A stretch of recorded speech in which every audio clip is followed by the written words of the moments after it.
ರಾಮ ಮಂದಿರ ಮತ್ತು ರಾಮಲಲ್ಲ ಪ್ರತಿಷ್ಠಾಪನೆಗೆ ಇನ್ನೇನು ಬೆರಳೆಣಿಕೆಯ ದಿನಗಳು ಮಾತ್ರ ಬಾಕಿ ಉಳಿದಿರುವಂತದ್ದು.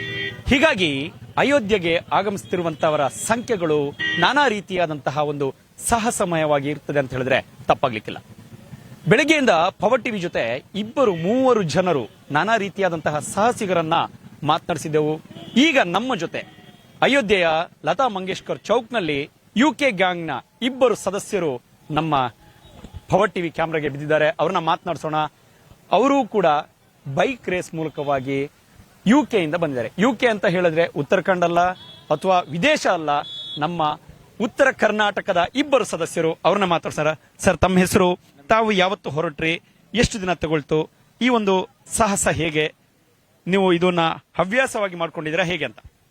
ಸರ್, ನನ್ನ ಹೆಸರು ಮಲ್ಲಿನಾಥ್ ಅಂತೇಳಿ. ಫಸ್ಟ್ ಆಫ್ ಆಲ್ ನಾವು ಒಂದು ಕ್ಯಾಬ್, ಆಕ್ಚುಲಿ ನಮ್ದೊಂದು ಟ್ರಾವೆಲ್ಸ್, ನಾನು ಡ್ರೈವರ್ ಒಂದು ಕಂಪ್ನಿದ ಜಾಸ್ಕಮ್ ಗಾಡಿ ಇದಾಗ. ಸೊ ಅದಕ್ಕೆ ನಾವು ಆಕ್ಚುಲಿ 14 ತಾರೀಕು ಬೆಳಿಗ್ಗೆ ಬಿಟ್ಟಿದ್ದೆವು. 13 ತಾರೀಕು ರಾತ್ರಿ ಪ್ಲಾನ್ ಮಾಡಿ 14 ತಾರೀಕು ಬೆಳಿಗ್ಗೆ ಬಿಟ್ಟಿದ್ದೆವು ಅಂದ್ರೆ 16 ತಾರೀಕು ಇಲ್ಲಿದ್ದೆವು. 2 ಡೇಸ್ದಾಗ ಫಸ್ಟ್ ಡೇ ಬಿಟ್ಟಾಗ ನಾಗ್ಪುರ ಒಂದು ಹಾಲ್ಟ್ ಮಾಡಿದೆವು. ನಾಗ್ಪುರಲ್ಲೇ ಸೀದಾ ಅಯೋಧ್ಯೆ ಬಂದೆವು. ಒಂದ್ ದಿನಕ್ಕೆ 700 ಕಿಲೋಮೀಟರ್ ಬಂದೆವು ನಾವು. ಒಂದ್ ದಿನಕ್ಕೆ 700 ಕಿಲೋಮೀಟರ್ ಬಂದೆವು. ಆಕ್ಚುಲಿ ರಾಮ ನೋಡಂಗಾಗಿತ್ತು, ಬಂದೆವು ಫಸ್ಟ್ ಕ್ಲಾಸ್. ಯಾಕಂದ್ರೆ ಈ ಸರಲ್ಲೇ ನಾ ಪ್ರತಿಯೊಂದಕ್ಕೂ ರೈಡ್ ಹೋಗ್ಬೇಕಾದ್ರೆ ಎಲ್ಲ ಪ್ಲಾನ್ ಮಾಡ್ಕೊಂಡು, ಫ್ರೀ ಪ್ಲಾನ್ ಮಾಡ್ಕೊಂಡು ಎಲ್ಲರಿಗೂ ರೆಡಿ ಮಾಡಿಸಿ ಅಲ್ಲಿ ಲೊಕೇಶನ್ ಹಂಗ ಏನ್ ಸುದ್ದಿತ್ತೆ. ಇದು ಏನು ಈ ಸಲ ನಿಮಗೆ ಏನು ಪ್ಲಾನ್ ಇಲ್ವಾ? ಅನ್ಪ್ಲಾನ್ಡಾ? ಸಡನ್ ಆಗಿ ಆಲ್ ಆಫ್ ಸಡನ್ ರಾಮ ನಿಮ್ಮನ್ನ ಕಾಲ್ ಮಾಡಿ ಕರೆದಂಗಿದ್ಯಾ? ಅದು ಹಂಗೆ ಆಗ್ಯದ. ಆಕ್ಚುಲಿ ಮಂತ್ರಾಕ್ಷರ ನಮ್ಮ ಮನೆಗೆ ಬಂತಲ್ಲ, ಆ ಬಂದಿಡಿದು ಆಕ್ಚುಲಿ ಒಂದಿನ ಹಿಂದೆ ಬಂದದ. ಅದು ಬಂದಿಡಿದು ನಾ ಆಕ್ಚುಲಿ ರಾಮ ಮಂದಿರ ಮೊನ್ನೆ ಹೋಗಿ ಬಂದಿನಿ. ಬಟ್ 5 ತಿಂಗಳ ಹಿಂದೆ ಬಂದಿದ್ರಿ ತಾವು? ಈ ಹಿಂದೆ ಮೇದ ಬಂದಿದ. ಮತ್ತಾನು ಯಾಕೋ ನನಗ ಇದು ಕರೆ ತಂದಿಲ್ಲ, ತಮಗೆ ತಂದಿಲ್ಲ. ಆ ಟೈಮಿಗೆ ಯಾಕೋ ನೇಪಾಳಕ್ಕೆ ಹೋಗಿ ಅರ್ಜೆಂಟ್ ಗಡಬಡ್ದಾಗ ಹೋಗಿದ್ದೆವು. ಬಟ್ ರಾಮನ ಬಗ್ಗೆ ಸ್ವಲ್ಪ ಬಚ್ಚಿ ತಿಳ್ಕೊಂಡ್ ಮೊದಲಿನ ಉತ್ಸಾಹ ಅದು ಸ್ವಲ್ಪ ರಾಮನ ಬಗ್ಗೆ ಅದಾಗ. ಅದಕ್ಕೆ ಹಂಗಾಗಿ ನಮ್ಮ ಮಂತ್ರಾಕ್ಷರ ಬಂದಿಡ್ಬೇಕ. ನಮ್ಮ ಫ್ರೆಂಡ್ ಇಬ್ರು ಕಾಲ್ ಮಾಡ್ದ, ಅವರು ರೆಡಿ ಆದ್ರು. ಹಂಗೆ ಅನ್ಪ್ಲಾನ್ದಾಗ ಸಡನ್ಲಿ ಬಿಟ್ಟೆವು. 2 ದಿನದಾಗ ಮತ್ತೆ ಇಲ್ಲೇ ಬಂದೆವು. 2-3 ದಿನ ಆಯ್ತು ಈಗ ಪ್ರೆಸೆಂಟ್. ಇನ್ನ ಎಷ್ಟು ದಿನ ಇರ್ತವೆ ಗೊತ್ತಿಲ್ಲ. ಒಟ್ಟು ಈ ರೈಡ್ ಹಂಗದ, ಬರೋದು ಪ್ಲಾನ್ ಇಲ್ಲ, ಹೋಗೋದು ಪ್ಲಾನ್ ಇಲ್ಲ. ಅಯೋಧ್ಯೆ ಮಾತ್ರನ ಸುತ್ತಮುತ್ತ ಜಾಗಗಳಿಗೆಲ್ಲರೂ ಭೇಟಿಯನ್ನ ಕೊಡ್ತೀರಾ ಹೇಗೆ? ಈಗ ಅಯೋಧ್ಯೆ ಲೋಕಲ್ ಒಳಗಿನೆಲ್ಲ ತಿರುಗಾಡಿದೀವಿ. ನೋಡೋಣ, ಸುತ್ತಮುತ್ತ ಪ್ಲೇಸ್ ಅವ. ರಾಮನ್ ತಿರುಗಾಡೋದು, ಸೀತಾನ್ ತಿರುಗಾಡೋದು, ಅದೆಲ್ಲ ನೋಡ್ಬೇಕಂತ.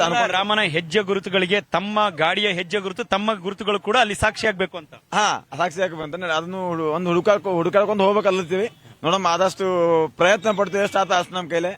ಹೆಚ್ಚಿಗೇನು ಪೂರಾ ಅಂತ ಹೇಳೋದಲ್ಲ, ಎಷ್ಟು ಆತ ಅಷ್ಟು ಪ್ರಯತ್ನ ಪಡೋಂತ ವಿಷಯ ಮಾಡ್ತೀವಿ. ಮತ್ತೊಬ್ಬರಿದ್ದಾರೆ, ಅವ್ರನ್ನು ಕೂಡ ಮಾತಾಡ್ಸೋಣ. ಸರ್, ತಮ್ಮ ಹೆಸರು? ಸರ್, ನಮಸ್ತೆ. ನನ್ನ ಹೆಸರು ಶಶಿಧರ್ ತೋಣೂರ್ ಅಂತ, ಫ್ರಮ್ ಅಫ್ಜಲ್ಪುರದವ್ ನಾನು. ನಾವು ಇಲ್ಲಿ ಅಯೋಧ್ಯೆ ಬರೋದು ಪ್ಲಾನೇ ಇರಲಿಲ್ಲ ನಮಗೆ. ರಾತ್ರಿ ಸರ್ ಕಾಲ್ ಮಾಡಿದ್ರು. ಹಂಗೆ ಏನ್ ಮಾಡಿದ್ರಪ್ಪ, ಸಡನ್ ಆಗಿ ನೀವು ಫ್ರೆಂಡ್ಸ್ ಹೇಗೆ? ನಾವು ಚಿಕ್ಕ ವಯಸ್ಸಿನ ಫ್ರೆಂಡ್ ಅಲ್ಲ, ಇನ್ಸ್ಟಾಗ್ರಾಮ್ ಇಂದ ಫ್ರೆಂಡ್. ಈ ತರ ರೈಡಿಂಗ್ ಮಾಡ್ತೀವಲ್ಲ, ಈ ತರದಿಂದ. ನೀವು ಕೂಡ ಎಷ್ಟು ವರ್ಷಗಳಿಂದ ತಾವು ಈ ಒಂದು ರೈಡಿಂಗ್ ಇದನ್ನ? ನಾನು ಸುಮಾರು 2011ರಿಂದ ಮಾಡ್ತಿದ್ದೀನಿ. ಅವಾಗೆಲ್ಲ ಸೋಲೋ ಹೋಗ್ತಿದ್ದೆ. ಆಮೇಲೆ ಇಲ್ಲಿ ಟೀಮ್ ಸಿಕ್ತ ನಂತರ ಈ ಟೀಮ್ ಜೊತೆ ಕಂಟಿನ್ಯೂ. ಸೋಲೋ ಹೋಗೋದಕ್ಕೂ ಮತ್ತೆ ಟೀಮ್ ಜೊತೆ ಹೋಗೋದಕ್ಕೂ ಡಿಫ್ರೆನ್ಸಿಯೇಷನ್ ಮತ್ತೆ ಯಾವ ರೀತಿಯಾದಂತ ಫೀಲ್ ಕೊಡುತ್ತೆ ಅಂತ? ಸೋಲೋ ಹೋಗೋದಕ್ಕೆ ಒಬ್ಬರೇ ಹೋಗ್ಬೋದು, ಅದಕ್ಕೇನು ಇದು ಇರಲ್ಲ. ನಾವು ಯಾವ ಜಾಗದ ಮುಕ್ಕೋತೀವಿ, ಯಾವ್ದಾಗ ಇರ್ತೀವಿ ಅಂತ ಹೇಳಕ್ಕೆ ಇದು ಆಗಲ್ಲ. ಫ್ರೆಂಡ್ ಜೊತೆ ಹೋದ್ರೆ ಎಲ್ಲಾ ತರನು ಅವ್ರಿಗೆ ಅಡ್ಜಸ್ಟ್ ಮಾಡ್ಕೊಂಡು ಹೋಗ್ಬೇಕು, ಅವ್ರು ನಮಗೆ ಅಡ್ಜಸ್ಟ್ ಮಾಡ್ಕೊಂಡು ಹೋಗ್ಬೇಕು. ಎಲ್ಲಾ ತರ ಒಂದು ಎಂಜಾಯ್ಮೆಂಟ್ ಇರುತ್ತೆ, ಹ್ಯಾಪಿನೆಸ್ ಜಾಸ್ತಿ ಆಗುತ್ತೆ ಅದಕ್ಕೆ. ಇನ್ನೊಂದು ಕೂಡ ಅವ್ರದ್ದು ಇರ್ತಕ್ಕಂಥ ಹವ್ಯಾಸಗಳು, ನಮ್ಮಲ್ಲಿ ಇರತಕ್ಕಂಥ ಹವ್ಯಾಸಗಳು ಎಲ್ಲ ಅವ್ರದ್ದು, ಅವ್ರ ಬಳಿ ಇರ್ತಕ್ಕಂಥ ಅನುಭವಗಳು, ನಮ್ಮಲ್ಲಿ ಇರ್ತಕ್ಕಂಥ ಅನುಭವಗಳು ಎಲ್ಲಾನು ಸೇರ್ ಆಗುತ್ತೆ. ಇದು ಒಂಥರ ಖುಷಿನೇ, ಅದು ಒಂಥರ ಖುಷಿನೇ ಬೇರೆ. ಈ ಹಿಂದೆ ಅಯೋಧ್ಯೆಗೆ ಭೇಟಿ ಕೊಟ್ಟಿದ್ರೆ ತಾವೇನಾದ್ರು? ಈ ಹಿಂದೆ ನಾನು ಹಿಂದೆಲ್ಲ ಏನ್ಕೋತಿದ್ರೆ, ಹುಟ್ಟಿದ ಸಾರ್ಥಕ ಆಗ್ಬೇಕಾದ್ರೆ ಒಂದಿನ ಅಯೋಧ್ಯಕ್ಕೆ ಹೋಗ್ಬೇಕು ಅನ್ಕೊಂಡಿದ್ದೆ. ಬಂದಿರ್ಲಿಲ್ವಾ ಈ ಹಿಂದೆ? ಈ ಹಿಂದೆ ಬಂದಿರ್ಲಿಲ್ಲ. ಫಸ್ಟ್ ಟೈಮ್ ಇಲ್ಲ, ಇದು ಹಿಂದೆ ಬಂದಿದ್ದೆ ನಾನು 5 months ಬ್ಯಾಕ್. ಮೊದ್ಲು ಅನ್ಕೋತಿದ್ದೆ, ಇದು 2ನೇ ವಾರಿ ಅಲ್ಲ, ಇದಕ್ಕಿಂತ ತುಂಬಾ ಖುಷಿ ಆಗ್ತಿದೆ ಅಂತ ಹೇಳ್ಬೋದು. ಅಯೋಧ್ಯೆಗೆ ಬಂದಿದ್ದೀರಿ, ಇನ್ನೇನು 2-3 ದಿನ ಕಳೆದು ಹೋದ್ರೆ ರಾಮ ಮಂದಿರ ಉದ್ಘಾಟನೆ, ರಾಮಲಲ್ಲನ ಪ್ರತಿಷ್ಠಾಪನೆ ಆಗ್ತಾ ಇದೆ. ಅದೆಲ್ಲವನ್ನು ಕೂಡ ತಾವು ನೋಡ್ತೀರಾ ಅಂತ ಅನ್ಕೊಂಡಿದ್ದೀನಿ. ಖಂಡಿತ ಸರ್, ಖಂಡಿತ. ಈ ಎಕ್ಸೈಟ್ಮೆಂಟ್ಗೂ ನಮಗೂ ಇದೆ. ಯಾಕಂದ್ರೆ ಯಾವಾಗ ರಾಮ ಮಂದಿರ ನೋಡ್ತೀವಿ, ಯಾವಾಗ ಪ್ರಾಣ ಪ್ರತಿಷ್ಠಾಪನೆ ಮೂರ್ತಿ ನೋಡ್ತೀವಿ ಅಂತ ಅನ್ನೋದು ತುಂಬಾ ಎಕ್ಸೈಟಿಂಗ್ ಆಗಿದೆ ನಮಗೂ ಕೂಡ.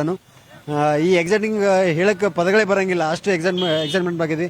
ಯಾಕಂದ್ರೆ 500 ವರ್ಷಗಳಕ್ಕಿಂತನೂ ಇಲ್ಲಿವರೆಗೂ ವೇಟ್ ಮಾಡ್ಕೊತ ಬಂದಿದ್ದು, ಇವತ್ತು ಪ್ರತಿಫಲ ಸಿಕ್ಕಿದೆ. ಅವಾಗೆಲ್ಲ ಬನಂಗೆ ಮಂದಿರ ಸಾಂಗ್ ಎಲ್ಲ ಹಾಡಿ ಎಲ್ಲ ಜೋಶ್ ಮಾಡಿ ಅದೆಲ್ಲ ಖುಷಿ ಪಡ್ತಿದ್ವಿ. ಹತ್ತು ಬನ್ಗಯ ಮಂದಿರ್. ಬೈಕಲ್ ಬಂದ್ರಿ, ಬರ್ಬೇಕಾದ್ರೆ ಈ ತರ ಚಳಿ ಇದೆ, ಮೈ ಕೊರೆಯೋ ಚಳಿ, ತಾವು ರೈಡ್ ಮಾಡಬೇಕು. ಸೊ ಒಂದು ರೀತಿ ಚಾಲೆಂಜ್ ಅಲ್ಲ, ಅಷ್ಟು ಸುಲಭ ಕೆಲಸ ಅಲ್ಲ. ಕೆಲಸ ಅಲ್ಲ ನಿಜ. ಬಟ್ ಬರ್ಬೇಕಾದ್ರೆ ನನಗೂ ಸ್ವಲ್ಪ ಹುಷಾರಿರಲಿಲ್ಲ. ಹಂಗೆ ಏನ್ ಅನ್ಕೋತಿದ್ರೆ ಜೈ ಶ್ರೀರಾಮ್ ಜೈ ಶ್ರೀರಾಮ್ ಜೈ ಶ್ರೀರಾಮ್ ಜೈ ಹನುಮಾನ್ ಜೈ ಶ್ರೀರಾಮ್ ಜೈ ಶ್ರೀರಾಮ್ ಇದೊಂದೇ ಅನ್ಕೊಂಡ್ ಬಂದಿವಿ ಹೊರತು ಏನು ಎಷ್ಟು ಗಂಟೆಗಳ ಕಾಲ ತೆಗೆದುಕೊಳ್ತು ತಾವು ಇಲ್ಲಿ ಅಯೋಧ್ಯೆ ತಲುಪಬೇಕಾದ್ರೆ? 2 ದಿನದಲ್ಲಿ ಬಂದಿವಿ ಸರ್ ನಾವು. 2 ದಿನದಲ್ಲಿ ಬಂದಿವಿ. ಮುಂದಿನ ಬರ್ಬೇಕಾದ್ರೆ ನಮ್ಗೆ ಅಷ್ಟೊಂದು ಏನು ಇದು ಆಗ್ಲಿಲ್ಲ, ಕಷ್ಟ ಆಗ್ಲಿಲ್ಲ. ಇಲ್ಲಿಂದ MP ಬಂದ ತಕ್ಷಣ ಸ್ವಲ್ಪ ಕ್ಲೌಡ್ ಎಲ್ಲ ಬಂತು, ಆಮೇಲೆ ಮಂಜು ಅದೆಲ್ಲ ಪೂರಾ ನಮ್ಗೆ ಹೋಗಕ್ ರೋಡ್ ಕಾಣ್ಲಿಲ್ಲ ಬರ್ಬೇಕಾದ್ರೆ. ಅಂದ್ರೂ ಕೂಡ ಯಾವ್ದನ್ನು ಧೈರ್ಯ ಬಿಡ್ಲಾರ್ದೆ ಮುಂದೆ ಹೋಗ್ಕೊಂಡು ಬಂದ್ಬಿಟ್ಟೆ ಸರ್. ರಾಮನ ಕೃಪೆ ಆಶೀರ್ವಾದ ತಮ್ಮನ್ನ ಇಲ್ಲಿ ಕರ್ಕೊಂಡು ಬಂದ್ಬಿಟ್ಟಿದೆ ಈಗ. ನಿಜ ಹಂಗೆ ಅನ್ಬೇಕು. ಈಗ ರಾಮನ ಒಂದು ಪ್ರೇರಣೆ ಇಲ್ಲಾರ್ದೆ ಏನೂ ಆಗಲ್ಲ ಅಂತಾರಲ್ಲ, ಸೊ ಹಂಗೆ ಅದು ಕೂಡ ಒಂದು ಅನ್ಎಕ್ಸ್ಪೆಕ್ಟೆಡ್ ಪ್ರೇರಣೆ ಅನ್ಕೋಬಹುದು ಇದನ್ನು. ಇಬ್ಬರಿಗೂ ಒಳ್ಳೇದಾಗ್ಲಿ, ಆಲ್ ದಿ ಬೆಸ್ಟ್ ಸರ್. ಮತ್ತಷ್ಟು ತಮ್ಮ ರೈಡ್ಗಳು ಹೀಗೆ ಮುಂದುವರಿಲ್ಲ ಅಂತ ನಾವು ಕೂಡ ಆಶಿಸ್ತೇವೆ. ಇದಿಷ್ಟು UK ಗ್ಯಾಂಗ್ ನ ಇಬ್ಬರು ಸದಸ್ಯರ ಅಭಿಪ್ರಾಯ. ವಿಡಿಯೋ ಜರ್ನಲಿಸ್ಟ್ ಪವನ್ ಜೊತೆ ಸಂತೋಷ್ ಹೊಸಳ್ಳಿ, ಪವರ್ ಟಿವಿ, ಅಯೋಧ್ಯೆ.